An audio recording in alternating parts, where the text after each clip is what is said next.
አትይዘው? ለምን ይዟል? የወንጀለኛ ተባባሪ ነው። እኔ ወንጀለኛ ተባባሪ አይደለም አልይዘው። ባለጌ ነው አውቃለሁ፣ ግን አልይዘው። ለምን አትይዘው? ዛሬ እኔ ቢይዘው ነገ እናንተ በዋስ ትለቁትና የኔ ጥርስ በጠንሽ ቦክስ አለ ውሃ ይዋጣል። መሬት ቢዘረገፍ ታላቅ ነው መሰለ።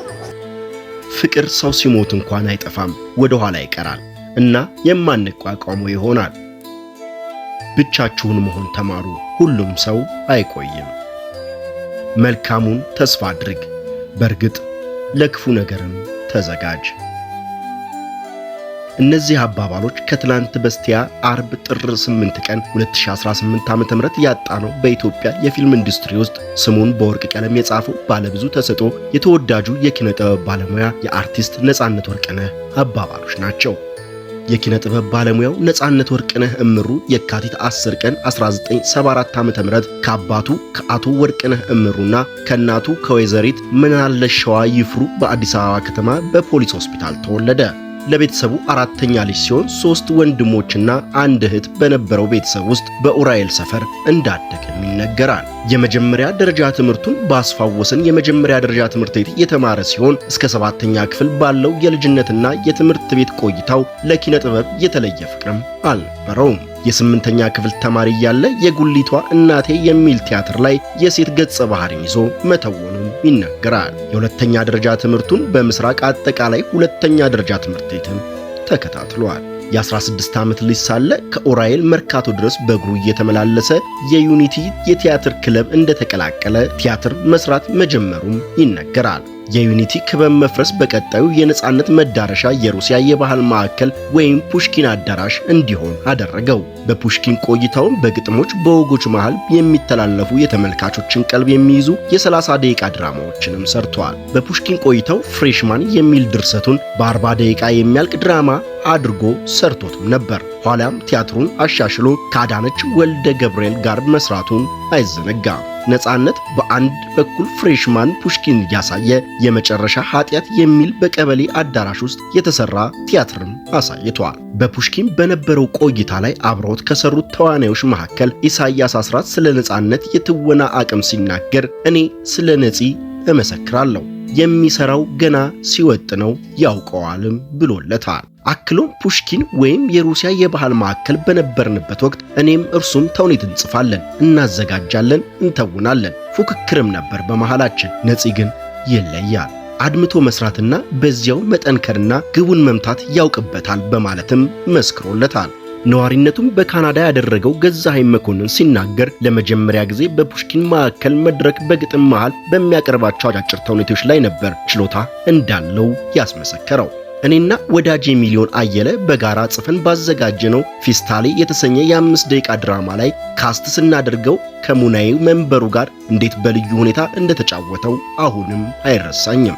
ከዚያ በላይ በጣም በርካታ ፊልሞች ላይ በመተወን አቅሙን አሳይቷል በማለት የምስክርነት ቃሉንም ሰጥቷል። ነጻነት ወርቅነህ በቲያትር ዘርፍ በይቅርታ ምሽት በማዘጋጀት የቲያትር ቤት ለመጀመሪያ ጊዜ በቲያትር ቤት ደረጃ የሰራ ስራ ሲሆን በመቀጠልም በብሔራዊ ቲያትር ካብ ለካብ የሚል ቲያትር ላይ የትወና ብቃቱንም አሳይቷል። የዳዊት እንዝራ ፍሬሽማን፣ የጓሮ ጌታ፣ የብሩክታይት ስጦታ የተባሉ ቲያትሮች የሰራ ሲሆን ፍሬሽማን የራሱ የድርሰትና በህዝብ ዘንድም ከፍተኛ ተቀባይነት ያገኘበት ስራውም ነው። በቴሌቪዥን ድራማና በሬዲዮ ድራማ ዘርፍ በኢትዮጵያ ቴሌቪዥን ሲተላለፍ በነበረው ስንቅ ፕሮግራም ላይ ባለቤትነቱ ያለልኝ መኳንንትና የጥላሁን ዘውገ ፕሮግራም ላይ በድርሰት በማዘጋጀት በዳይሬክተርነት እንዲሁም በትወናም ሰርቷል። ጥላሁን ዘውገ ስለ ነጻነት ሲመሰክር ነጻነት ከትወና ባሻገር የማዘጋጀት ችሎታ ስለነበረው ድራማዎችን እንዲያዘጋጅ እድል እንሰጠውም ነበር ብሏል። በአዲስ አበባ ከተማ መስተዳደር የቴሌቪዥን በሚተላለፍ መስኮት በተሰኘ የ5 ደቂቃ ድራማዎች ላይ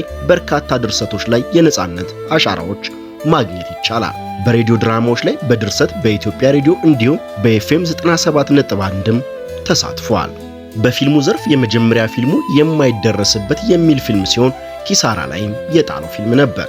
ከዛ በኋላ FBI ቁጥር 1 ቁጥር 2 ቁጥር 3 ያንቺው ሌባ 1 እና 2 ሚስተር ኤክስ ባለቀለም ህልሞች ስለማይዘነጋው ውለታ እድል 20 የተሰኙ ፊልሞችንም ሰርቷል። የኤፍቢአይ ቁጥር 1 ቁጥር 2 ቁጥር 3 ፊልም ደራሲ ራሱ ሲሆን ባለቀለም ህልሞች ላይ በዳይሬክተርነት እንዲሁም ሚስተር ኤክስ ፊልም ላይ በድርሰትም ተሳትፏል። በህዝብ ዘንድ ባለቀለም ህልሞች በያንቺው ሌባ እንዲሁም በኤፍቢአይ ፊልሞች የተለየ አድናቆትና ተወዳጅነትንም ሊያገኝ ችሏል። ነጻነት ደራሲ፣ ተዋናይ፣ ዳይሬክተር ብቻም አልነበረም። ጎበዝ የቴሌቪዥን ፕሮግራም አቅራቢም ጭምር እንጂ።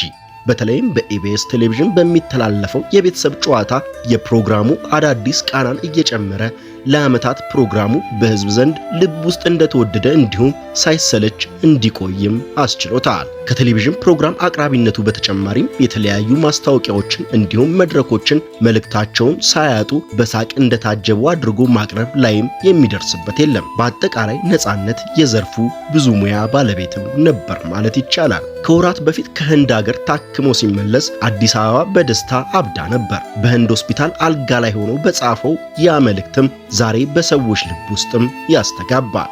የሰው ሁሉ ክብር አይጎድልባችሁ፣ ትራምፕን የጨረፈው ጥይት ነፂንም ጨርፎታል አሉኝ ብሎ ሲቀልድ ሞትን እንኳን በሳቅ ሊያሸንፈው የሞከረ የጥበብ ጀግናም ነበር።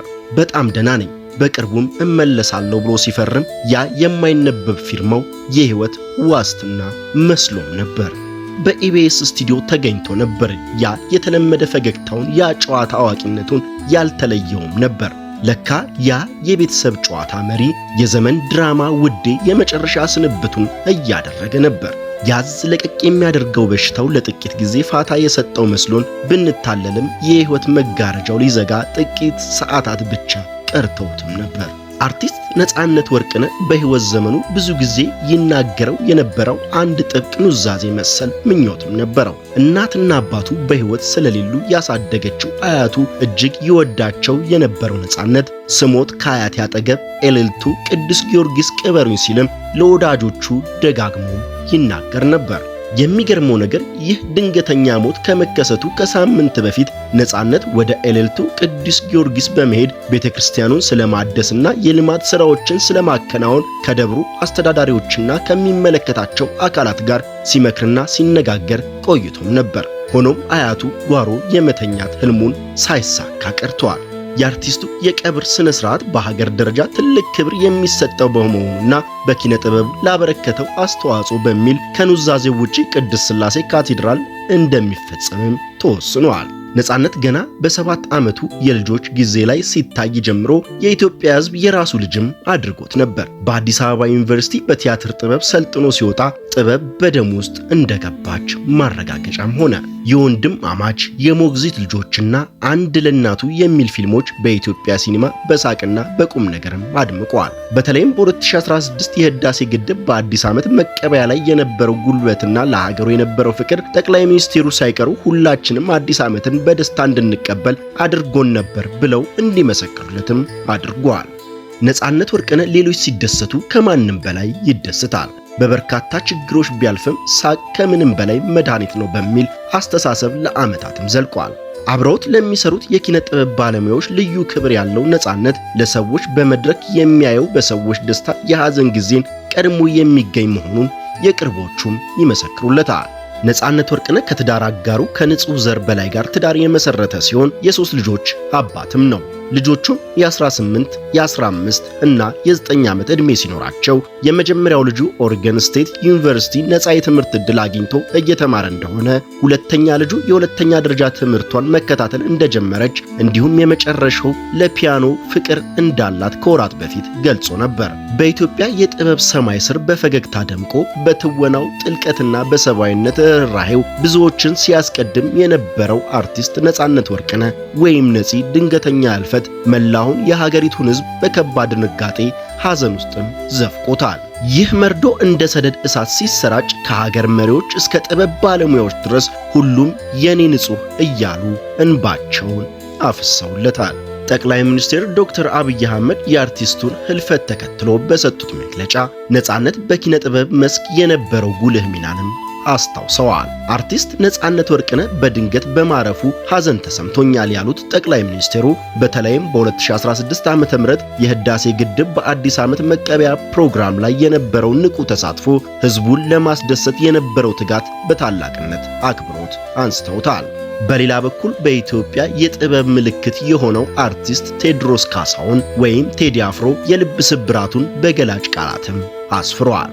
ውድ ወንድሜ ነፂ፣ እንዳልከው የማንቋቋመው የሚያሳምም ሐዘን ነው በማለት የጀመረው ቴዲ እኛ ያሰብነውና ያቀድነው አልሆነም ሲልም የሰው ልጅ እቅድና የፈጣሪ ፈቃድ ስላላቸው ልዩነት በሐዘንም ተቀኝቷል። ቴዲ አፍሮ ለነጻነት ነፍስ እረፍት እየለመነ ፍቅር ያሸንፋል በሚለው መሪ ቃሉ ለቤተሰቦቹ መጽናናትን ተመኝቷል። የነጻነት ህይወት ገና በልጅነት ነበር በትልቅ ፈተና የተጀመረው። እናትና አባቱ ገና በለጋነቱ አጥቶ በብቸኝነት በናፍቆት ያደገው ነጻነት የልጅነት እጦቱን በኪነ ጥበብ በሰው ፍቅር ለመካስ የጣረ ታላቅ ሰውም ነበር። ወላጆቹን ቢያጣም እንደ እናትም እንደ አባትም ሆነው ያሳደጉት አያቱን እጅግ ይወድና ያከብርም ነበር። አርብ ጥር 8 ቀን 2018 ዓ.ም 44 ዓመቱን ሊይዝ 30 ቀናት ሲቀሩት ከዚህ ዓለም ድካም ያረፈው የአርቲስት ነጻነት ወርቅነህ የቀብር ስነ ስርዓት ዛሬ እሁድ ጥር 10 ቀን በመንበረ ጸባዖት ቅድስት ሥላሴ ካቴድራል ሲፈጸም ከፖትላንድ የምትመጣው ባለቤቱና ልጆቹ እንዲሁም መላው የኢትዮጵያ ሕዝብ በታላቅ አክብሮት ይሸኙታል። ምንም እንኳን የነጻነት ስጋ ወደ አፈር ቢመለስም ያለጋስ ፈገግታውና ንጹህ ማንነቱ በኢትዮጵያ ልብ ውስጥ ለዘላለም ሕያው ሆኖ ይኖራል። ከቀብር ስነ ስርዓቱ ጋር በተያያዘ የነጻነት ወርቅነህ ቤተሰቦች፣ ጓደኞች፣ የሥራ ባልደረቦችና የቅርብም የሩቅም ዘመዶች ማሳሰቢያ ያስተላለፉ ሲሆን በቀብር ስነ ስርዓቱ ላይ የተፈቀደላቸው አካላት ውጪ ዩቲዩበሮች፣ ቲክቶከሮች እንዲሁም የተለያዩ ሚዲያዎች ምንም አይነት ቀረጻም ሆነ የላይቭ ስርጭት ማድረግ የተከለከለ እንደሆነም ገልጸዋል። አሁን ልባችን ተሰብሯል። የምንፈልገው ሐዘናችንን መወጣት ነው። የእናንተን ካሜራ ግርግር ዛሬ አንፈልግም። እባካችሁ እንደ ባህላችን እንደ ወጋችን ሐዘናችንን በሚገባ እንወጣ። ነጻነታችንን አትጋፉ። በጣም ደክሞናል ሲሉ ጓደኞቹና ቤተሰቦቹ መልእክታቸውንም አስተላልፈዋል። ክንፋን መረጃም በታላቁና ተወዳጁ አርቲስት ነጻነት ወርቅነህ ህልፈት የተሰማውን ሐዘን እየገለጸ ለቤተሰቡ፣ ለሥራ ባልደረቦቹና ለመላው አድናቂዎቹ መጽናናትን ይመኛል። ፍቅር ሰው ሲሞት እንኳን አይጠፋም፣ ወደ ኋላ ይቀራል እና የማንቋቋመው ይሆናል። ፈጣሪ ለሁላችንም መጽናናቱን ይስጠን።